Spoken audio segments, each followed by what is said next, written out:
Voici le sous-module 12 dans lequel nous allons parler des problèmes de la vie quotidienne. Ce sont des problèmes avec un texte à lire. Il est probable que vous allez rencontrer des difficultés. En effet, par définition, un problème présente une tâche à réaliser et nous ne savons pas tout de suite la façon d'y arriver. Voici donc quelques consignes à suivre. D'abord, lire le problème attentivement et le relire en surlignant les données utiles. Et n'ayez pas peur de rayer les données qui sont inutiles. Deuxièmement, identifiez ce que vous cherchez. Souvent, la question, la phrase interrogative va vous permettre d'identifier ce que vous devez chercher. Troisièmement, mathématiser à l'aide d'opérations mathématiques. Quatrièmement, calculer ces opérations mathématiques. Souvent, la troisième et la quatrième étape sont combinées. Et cinquièmement, donner la réponse complète avec les unités appropriées. Voyons un premier exemple intitulé la recherche du temps pour cent. Nous allons le lire ensemble, le problème. Olivier a économisé 70 $ sur les 175 $ qu'il a gagnés le mois dernier. Quel pourcentage de son salaire a-t-il économisé? Nous allons relire le problème et surligner les données importantes. Donc, Olivier a économisé 70 $ sur les 175 qu'il a gagnés le mois dernier. Quel pourcentage de son salaire a-t-il économisé? Donc, nous venons de lire le problème et de surligner les données importantes. La deuxième étape est d'identifier ce que nous cherchons. Donc, je cherche le pourcentage de son salaire qu'il a économisé. Le il peut être remplacé par Olivier. Donc, la troisième étape, c'est de mathématiser. Pour mathématiser cette situation, ce que nous voulons faire, c'est comparer, faire une comparaison. Une comparaison entre l'économie,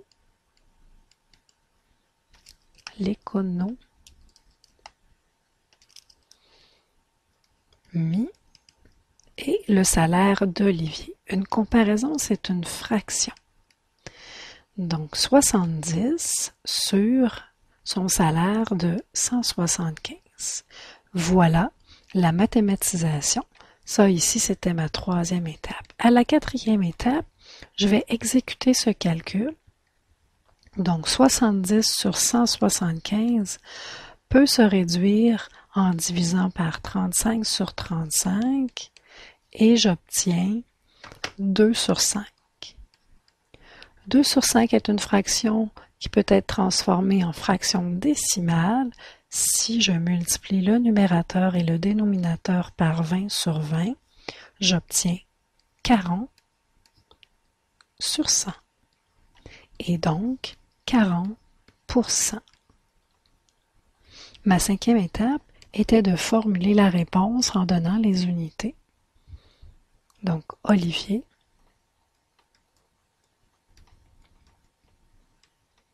a économisé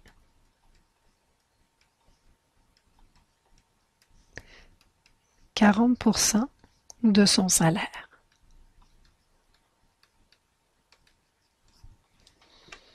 Voyons un autre exemple. Cette fois-ci,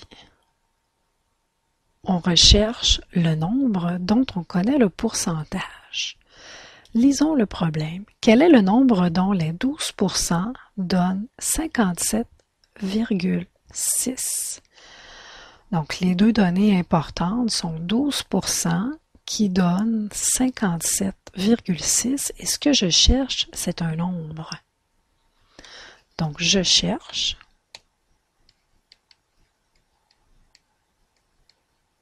le nombre dont les 12% donnent 57,6. À la deuxième étape, je vais mathématiser et je vais utiliser une règle de 3 pour mathématiser. Je vous rappelle ce que c'est qu'une règle de 3. C'est une égalité entre deux rapports. D'un côté, je vais placer le pourcentage et de l'autre, je vais placer le nombre qui lui correspond.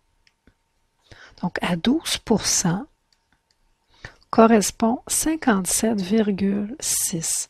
Moi, ce que je veux connaître, c'est le montant au départ, le nombre au départ. Donc, je veux connaître 100% est équivalent à combien?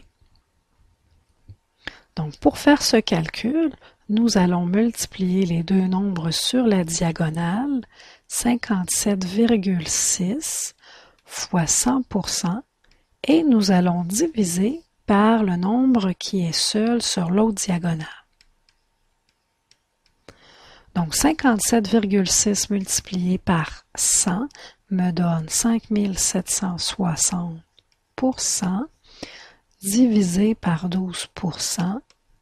Maintenant, pour transformer ce nombre en pourcent en notation décimale, je vais le diviser par 100.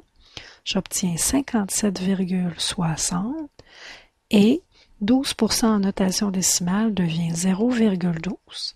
Si je prends ma calculatrice et que j'effectue ce calcul, je vais trouver 480. Donc, la cinquième étape était de formuler la réponse complète avec les unités. Donc, le nombre cherché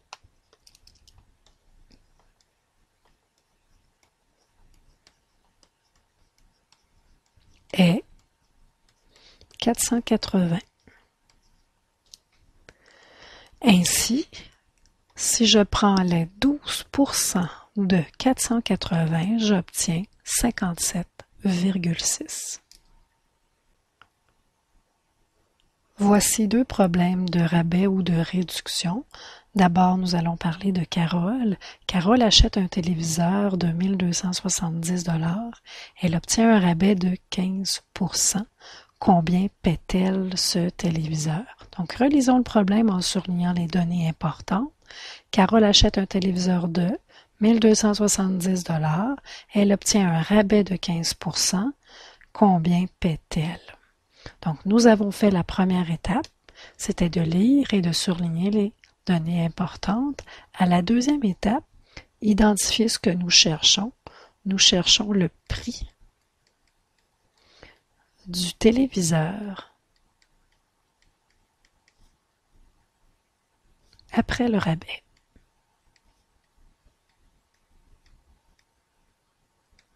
Nous allons exécuter la troisième et la quatrième étape simultanément et diviser ces deux étapes en deux phases. D'abord, nous allons chercher le montant du rabais. Nous connaissons le pourcentage, mais pas le montant. Pour calculer le montant du rabais, nous prenons 15% de 1270. 15% en notation décimale devient 0,15. 2 se remplace par la multiplication, 1270. Et la calculatrice vous donne 190,50 $. Maintenant, je vais pouvoir trouver le prix du téléviseur après le rabais. Donc, initialement, le téléviseur coûtait 1 270 $ moins le rabais qui est de 190,50 $.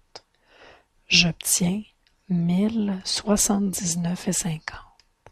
À la cinquième étape, je formule la réponse complète, donc le prix du téléviseur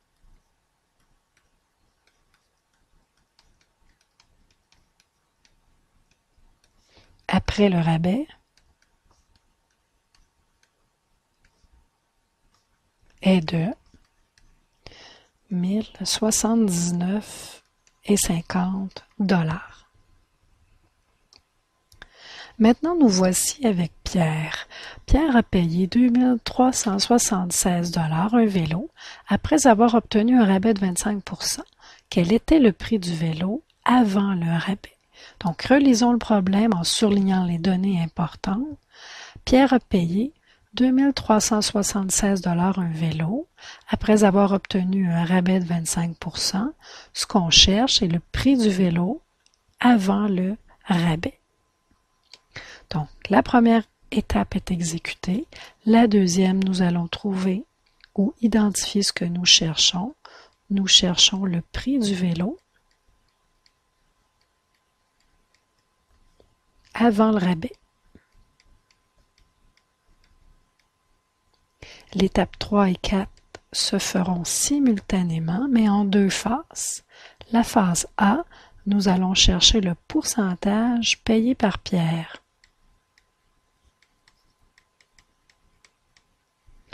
Donc, si Pierre a obtenu un rabais de 25%, c'est que lui a payé 75%.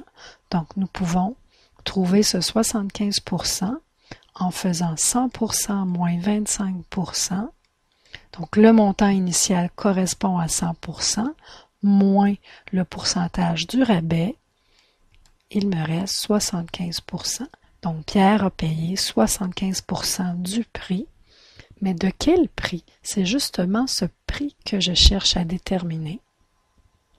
Donc, à la phase B, ce que je vais trouver, c'est le prix du vélo avant le rabais. Pour trouver ce prix, je vais utiliser ce qu'on appelle une règle de 3. Je vais comparer le pourcentage au prix du vélo. Donc, j'ai l'égalité entre deux rapports. Quand Pierre paye 75% du prix, c'est qu'il paye 2376 $. Donc, avant le rabais, quel est le prix qui lui correspond à 100%? Pour effectuer ce calcul, je vais multiplier les deux nombres sur la diagonale et diviser par le nombre qui est seul sur l'autre diagonale et j'obtiens 2376 multiplié par 100% divisé par 75%. 2376 fois 1, puisque 100 divisé par 100 me donne 1, et 75% en notation décimale devient 0,75. 2376 fois 1 me donne 2376, divisé par 0,75 me donne 3168. Ici, vous prenez votre calculatrice pour effectuer ce calcul. Donc, à la cinquième étape, je connais maintenant le prix du vélo avant le rabais.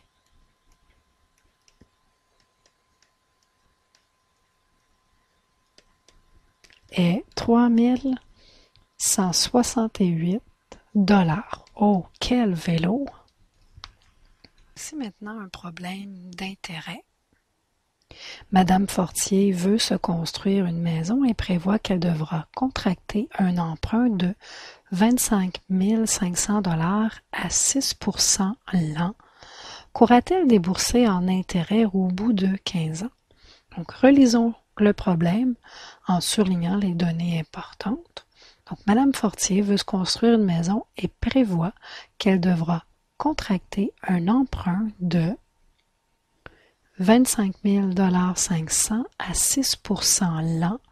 Qu'aura-t-elle déboursé en intérêt au bout de 15 ans? Donc, la première étape est exécutée. À la deuxième, je dois identifier ce que nous cherchons. Nous cherchons le montant des intérêts.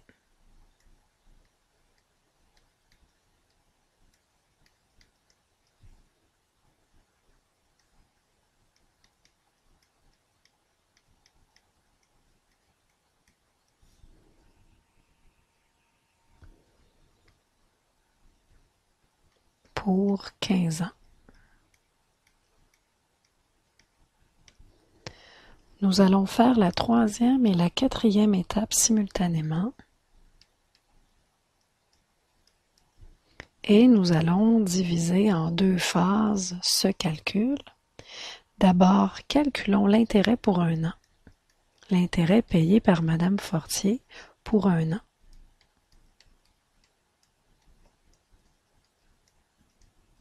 Il s'agit de faire 6% de l'emprunt.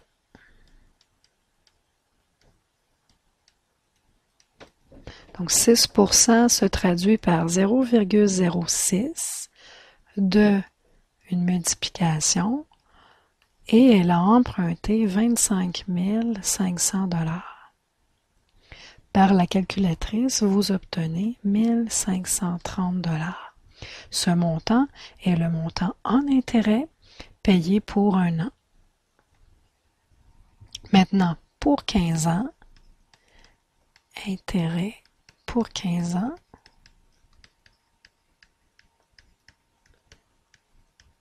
nous allons prendre l'intérêt pour un an que Madame Fortier va payer, donc 1 530 multiplié par 15 et nous obtenons par la calculatrice 22 950.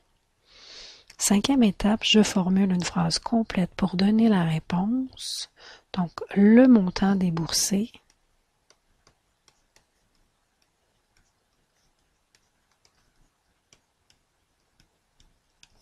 par Madame Fortier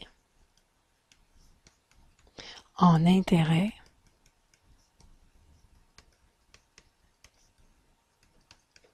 au bout de 15 ans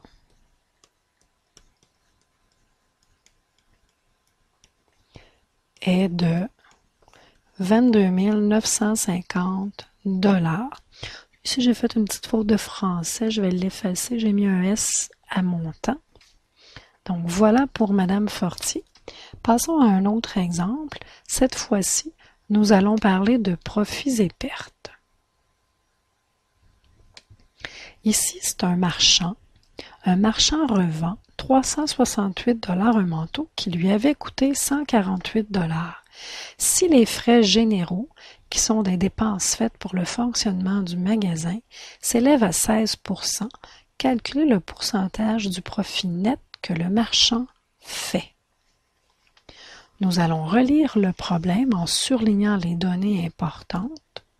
Donc, un marchand revend 368 $ un manteau qui lui avait coûté 148 $. Les frais généraux s'élèvent à 16%. Ce que je cherche est le pourcentage du profit net que le marchand fait. Donc, j'ai lu le problème et surligné les données importantes. Je vais identifier ce que je cherche.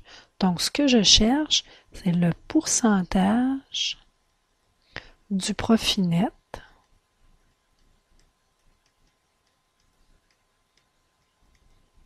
que le marchand fait.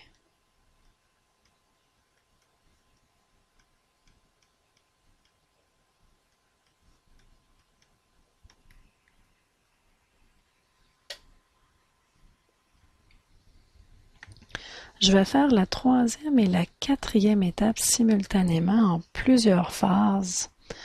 Donc, à la phase A, je vais trouver le profit brut. Pour trouver le profit brut, il s'agit de prendre le prix de vente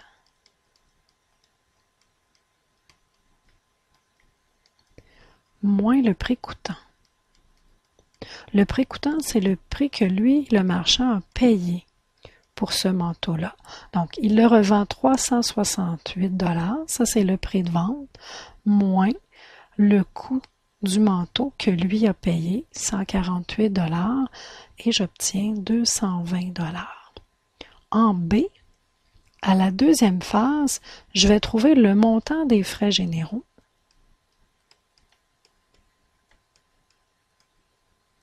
Parce que ce que je connais des frais généraux, c'est qu'ils s'élèvent à 16%.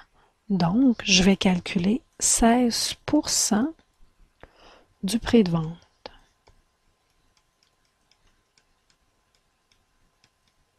Donc, 16% du multiplié. Le prix de vente est de 368 $. 16% en notation décimale devient 0,16 fois 368.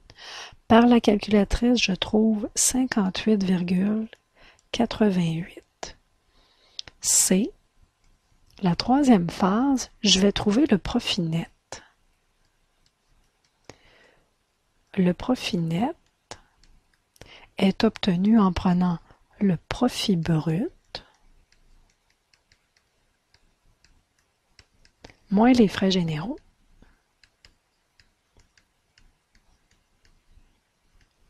Le profit brut, nous avons trouvé 220 $ moins 58 $ et 88 de frais généraux. Nous obtenons donc comme profit net 161 $ et 12. Nous avons presque terminé. Ce que nous cherchions, c'était le pourcentage de ce profit net que le marchand fait. Donc, nous prenons le profit net. Finalement, je vais trouver le pourcentage du profit net. Je vais l'identifier, ce que je cherche à cette étape. Donc, le montant du profit net est 161 $ et 12, comparé à un prix de vente de 368 $. Comme je vais mettre en pourcent, je multiplie cette fraction par 100%. Et par la calculatrice, je vais faire la division de 161,12 par 368. Je vais l'effectuer en même temps que vous sur ma calculatrice. J'obtiens 0,437826, etc. multiplié par 100%.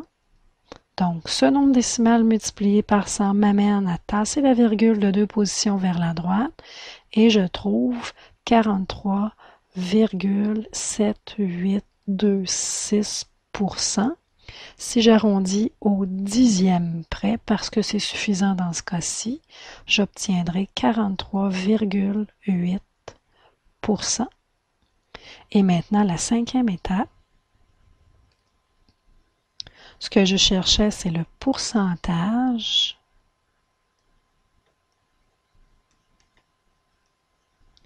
du profit net.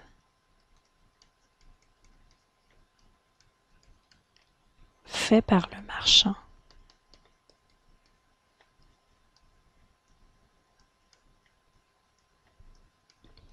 Est de 43,8%.